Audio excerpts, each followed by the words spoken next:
नमस्कार। आज मैं आपको जगन्नाथपुरी का वो रहस्य सुनाऊंगा जब भगवान बने गणेश।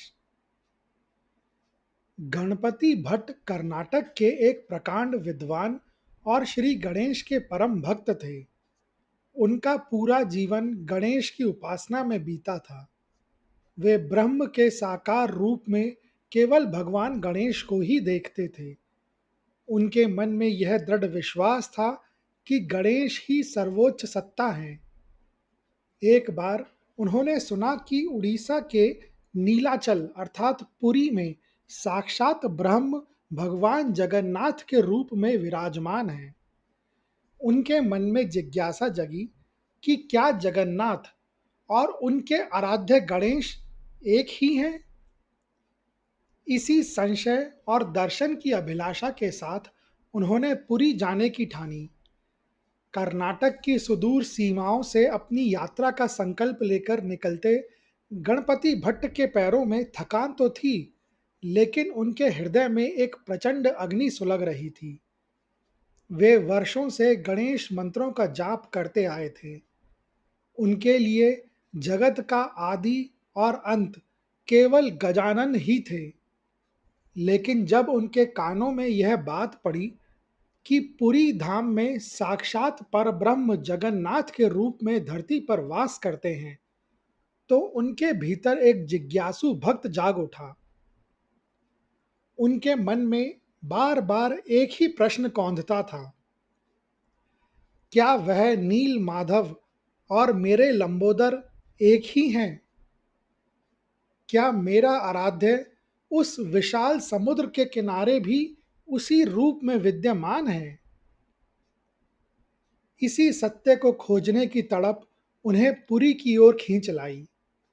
उस समय यातायात के साधन नहीं थे, इसलिए उन्होंने मीलों का सफर पैदल ही तय किया। वे जंगलों, नदियों और पहाड़ों को पार करते हुए केवल इस आस में बढ़ते रहे कि पुरी की वह पावन भूमि उनके सारे संशयों को शांत कर देगी। रास्ते में वे जहां भी रुकते, लोग उन्हें पुरी की महिमा बताते। कोई उन्हें महाप्रसाद के बारे में बताता, तो कोई उन विशाल नेत्रों वाले भगवान के बारे में जो संपूर्ण जगत को अपनी बाहों में समेटे हुए हैं। गणपति भट्ट सुनते तो थे, लेकिन उनकी आंखों के सामने केवल भगवान गणेश की ही छवि घूमती रहती थी। वे मन ही मन भगवान जगन्नाथ से कहते, हे प्रभु, मैं आपको देखने आ रहा हूँ, पर मेरी आंखें केवल उन्हें ही पहचानती हैं जिनका मुख गज का है।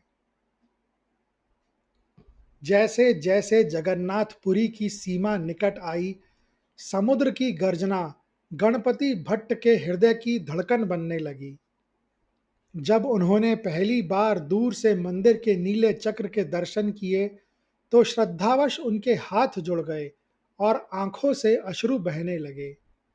उन्हें लगा कि शायद उनकी खोज का अंत होने वाला है। वे नगर की भीड़ भाड़ को पार करते हुए सिंह द्वार पहुंचे। पुरी का वातावरण शंखों की ध्वनि, घंटों की गूंज और जय जगन्नाथ के उद्घोष से भरा हुआ था। गणपति भट्ट उस अपार जनसमूह के बीच से रास्ता बनाते हुए धीरे धीरे उस मंदिर के गर्भगृह की ओर बढ़ रहे थे। जैसे ही उन्होंने जगन्नाथ मंदिर की दहलीज पर कदम रखा, उनकी सांसें तेज हो गईं। वे मंदिर के अंधेरे और शीतल गर्भगृह में प्रवेश कर रहे थे। उनकी आंखें उस रत्न वेदी की ओर टिकी थी जहां भगवान विराजमान थे। वे उस दिव्य क्षण की प्रतीक्षा कर रहे थे जब वे अपने आराध्य को वहां देखेंगे। उस समय उन्हें यह आभास भी नहीं था कि यह यात्रा उनके संशय को और गहरा करने वाली है और भगवान उनकी परीक्षा लेने के लिए एक ऐसी लीला रचने वाले हैं जो आने वाले कई युगों तक एक अटूट परंपरा बन जाएगी। जैसे ही गणपति भट्ट ने उस परम पावन गर्भगृह में प्रवेश किया, उनकी हृदय की धड़कनें किसी मृदंग की भांति बज रही थीं। मंदिर के भीतर की शीतल वायु और धूप दीप की सुगंध ने एक क्षण के लिए उन्हें मंत्रमुग्ध कर दिया। उनकी नजरें रत्नवेदी पर टिकी, जहां भगवान जगन्नाथ, बलभद्र और देवी सुभद्रा विराजमान थे। वे अपनी आंखों को मलकर बार बार देख रहे थे, मानो उन्हें अपनी दृष्टि पर विश्वास ना हो रहा हो। उन्हें लगा था कि जिस पर ब्रह्म की चर्चा उन्होंने सुनी है, वहां उन्हें उनके प्राण प्रिय भगवान गणेश का कोई ना कोई चिन्ह अवश्य मिलेगा। परंतु वहां तो गोल गोल विशाल नेत्रों वाले बिना हाथ पैर के अद्भुत विग्रह थे, जिनका स्वरूप उनके गजमुख आराध्य से कोसों दूर था। गणपति भट्ट के भीतर का उत्साह पल भर में ठंडी राख में बदल गया। वे स्तंभित होकर खड़े रह गए। उनके मन में तर्क और वितर्क का एक भीषण युद्ध छिड़ गया। उन्होंने सोचा कि क्या वे इतनी दूर केवल एक ऐसी प्रतिमा को देखने आए हैं जो उनके आराध्य जैसी दिखती भी नहीं। वे शास्त्रार्थ के विद्वान थे, इसलिए उनके मस्तिष्क ने प्रश्न करना शुरू कर दिया कि यदि ईश्वर एक है, तो उसे हर भक्त को उसके प्रिय रूप में क्यों नहीं दिखना चाहिए। उनके मन में यह संशय घर कर गया कि शायद जगन्नाथ वह पूर्ण ब्रह्म नहीं है जिनकी वे तलाश कर रहे थे। एक अनन्य गणेश भक्त के लिए बिना सूंड और बिना गजमुख के किसी भी विग्रह को ईश्वर स्वीकार करना उस समय लगभग असंभव सा था। निराशा की इस पराकाष्ठा में गणपति भट्ट की आंखों से श्रद्धा के नहीं, बल्कि पीड़ा के आंसू बहने लगे। उन्हें अपनी वर्षों की तपस्या व्यर्थ लगने लगी। मंदिर के पुजारी और अन्य भक्त जयकारे लगा रहे थे, पर गणपति भट्ट को वह शोर किसी विलाप जैसा प्रतीत हो रहा था। उन्होंने मन ही मन भगवान जगन्नाथ को उल्हाना दिया, हे प्रभु, लोग कहते हैं कि आप सबके मन की मुराद पूरी करते हैं, पर आपने तो एक प्यासे भक्त को कुएं के पास बुलाकर प्यासा ही वापस भेज दिया। उनके भीतर का अहंकार और संशय इतना प्रबल हो गया कि उन्होंने भगवान के उस स्वरूप को प्रणाम तक नहीं किया। गहरी उदासी में डूबे गणपति भट्ट ने अपना झोला उठाया और भारी कदमों से मंदिर की सीढ़ियां उतरने लगे। उन्होंने निश्चय कर लिया कि वे अब एक क्षण भी इस नगरी में नहीं रुकेंगे। उन्हें लगा कि पुरी की यह यात्रा उनके जीवन की सबसे बड़ी भूल थी। वे मंदिर परिसर से बाहर निकलकर समुद्र तट की ओर जाने वाले मार्ग पर चल पड़े, जहां से वापसी का रास्ता शुरू होता था। चलते चलते वे पीछे मुड़कर भी नहीं देखना चाहते थे। उनके मन में केवल एक ही विचार घूम रहा था, मेरे गणेश यहाँ नहीं है, और जहाँ मेरे आराध्य नहीं, वहाँ मेरा कोई काम नहीं। जब गणपति भट्ट भारी मन और क्षोभ के साथ पुरी की सीमाओं को पीछे छोड़ रहे थे, तब उनकी आत्मा और बुद्धि के बीच एक द्वंद्व छिड़ा हुआ था। वे जैसे जैसे सिंहद्वार से दूर जा रहे थे, उनके भीतर की रिक्तता और बढ़ती जा रही थी। तभी नगर के शोर शराबे से दूर एक एकांत मार्ग पर उन्हें एक वृद्ध ब्राह्मण दिखाई दिए। उन वृद्ध के मुख पर एक अलौकिक ओज था और उनकी आंखों में ऐसी करुणा थी जो किसी भी अशांत मन को शांत कर दे।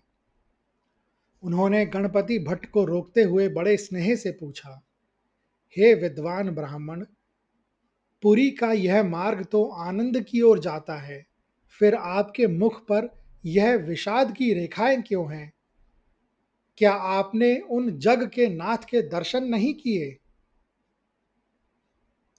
गणपति भट्ट ने रुककर एक लंबी ठंडी सांस ली और अपनी व्यथा कह सुनाई। उन्होंने कहा, हे महात्मन, मैं शास्त्र पढ़कर यहाँ ब्रह्म को खोजने आया था, परंतु मुझे वहां मेरे आराध्य गजानन की झलक तक नहीं मिली। मेरी आंखों को तो केवल वही स्वरूप प्रिय है जिसकी सूंड हो और जिसके कान विशाल हों। वहां जो रूप है वे मेरे हृदय को स्वीकार्य नहीं। वृद्ध ब्राह्मण ने गणपति भट्ट की बात सुनकर एक मधुर मुस्कान बिखेरी और कहा, पुत्र, भगवान तो भाव के भूखे हैं। वे वैसे ही दिखते हैं जैसा भक्त उन्हें देखना चाहता है। क्या तुमने कभी सोचा है कि जिस समुद्र को तुम सामने देख रहे हो उसकी लहरें अलग अलग हो सकती हैं, पर जल तो एक ही है। तुम लौट जाओ, क्योंकि आज का दिन साधारण नहीं है। वृद्ध ब्राह्मण ने आगे बताया कि आज ज्येष्ठ पूर्णिमा है और भगवान अपनी स्नान वेदी पर भक्तों को दर्शन देने बाहर आ रहे हैं। उन्होंने बड़े रहस्यमय ढंग से गणपति भट्ट की ओर देखते हुए कहा, एक बार पुनः मंदिर की ओर मुड़कर तो देखो। जो ब्रह्म पूर्ण है वह अधूरा कैसे रह सकता है। वह तुम्हारे लिए वही रूप धारण करेगा जिसे तुम प्रेम करते हो। उस वृद्ध की वाणी में ऐसा आकर्षण और अधिकार था कि गणपति भट्ट के पैर अनायास ही वापस मंदिर की ओर मुड़ गए। उनके मन का संशय अभी पूरी तरह समाप्त नहीं हुआ था, लेकिन एक अज्ञात आशा ने उनके भीतर संचार कर दिया था। जैसे ही गणपति भट्ट पुनः मंदिर की ओर बढ़े, उन्हें पीछे मुड़कर उन वृद्ध ब्राह्मण को धन्यवाद करना चाहा, परंतु वहां अब कोई नहीं था। वह स्थान बिल्कुल रिक्त था। गणपति भट्ट चौंक गए और उन्हें आभास हुआ कि यह कोई साधारण मनुष्य नहीं, बल्कि स्वयं प्रभु थे, जो उन्हें भटकने से बचाने आए थे। अब उनकी चाल में एक नई गति थी और हृदय में एक अनकही पुकार। वे लगभग दौड़ते हुए स्नान वेदी की ओर पहुंचे, जहां हजारों की भीड़ उमड़ी हुई थी। उन्हें लग रहा था कि साक्षात ईश्वर स्वयं उनके हठ और प्रेम के बीच एक नई लीला रचने के लिए आतुर हैं। जैसे ही गणपति भट्ट पुनः मंदिर के परिसर में पहुंचे, वहां का दृश्य पूरी तरह बदल चुका था। ज्येष्ठ पूर्णिमा की तपती दोपहर में स्नान वेदी पर भगवान जगन्नाथ, भाई बलभद्र और सुभद्रा विराजमान थे। हजारों भक्त और पुजारी मिलकर 108 कलशों के सुगंधित और पवित्र जल से प्रभु का अभिषेक कर रहे थे। शंखों की ध्वनि और हरिबोल के जयकारों से पूरा आकाश गूंज रहा था। गणपति भट्ट भीड़ को चीरते हुए सबसे आगे की पंक्ति में जा खड़े हुए। उनकी सांसें थमी हुई थी और आंखें केवल उस एक चमत्कार की प्रतीक्षा कर रही थी जिसका संकेत उस रहस्यमयी वृद्ध ने दिया था। अभिषेक के पश्चात जब पुजारियों ने भगवान के विग्रहों को सजाना शुरू किया, तब एक ऐसी घटना घटी जिसने पुरी के इतिहास को सदा के लिए बदल दिया। गणपति भट्ट ने देखा कि देखते ही देखते भगवान जगन्नाथ का गोल मुखमंडल एक गजमुख अर्थात हाथी के मुख में परिवर्तित होने लगा। उनकी बड़ी बड़ी आंखों के बीच के नीचे एक भव्य और लंबी सूंड प्रकट हुई, जो उनके वक्ष स्थल तक लहरा रही थी। ठीक वैसे ही उनके भाई बलभद्र ने भी एक श्वेत गज का रूप धारण कर लिया। भगवान के कानों की जगह विशाल हाथी के कान सुशोभित होने लगे।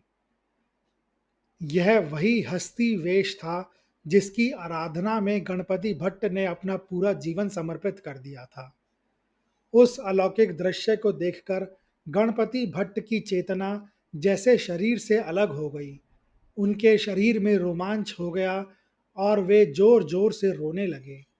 उन्हें अपनी मूर्खता का बोध हुआ कि वे उस पर ब्रह्म को केवल एक ही सीमा में बांधकर देख रहे थे, जबकि वह तो अनंत है और भक्त के प्रेम के वशीभूत होकर कोई भी रूप धर सकता है।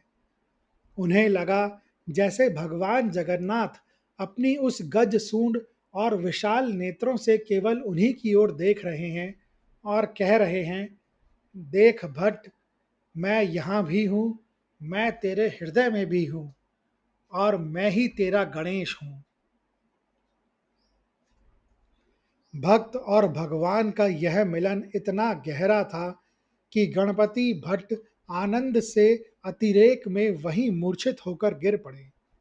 जब उन्हें होश आया तो उनकी आंखों में संशय का एक भी कण शेष नहीं था। उन्होंने समझ लिया कि भगवान जगन्नाथ ने केवल उनके लिए अपने शाश्वत स्वरूप को बदला है। उस दिन से पुरी के जगन्नाथ मंदिर में यह परंपरा बन गई कि हर साल ज्येष्ठ पूर्णिमा के दिन भगवान हस्ती वेश अर्थात गज वेश धारण करेंगे, ताकि दुनिया को यह पता चल सके कि भगवान के लिए भक्त का भाव सर्वोपरि है। गणपति भट्ट उस दिन के बाद से कभी पुरी से वापस नहीं गए और हमेशा के लिए अपने गजानन रूपी जगन्नाथ के चरणों में लीन हो गए।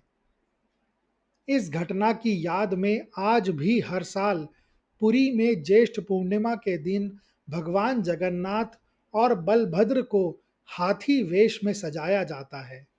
यह साल का एकमात्र दिन होता है जब जगन्नाथ गणेश के रूप में दर्शन देते हैं।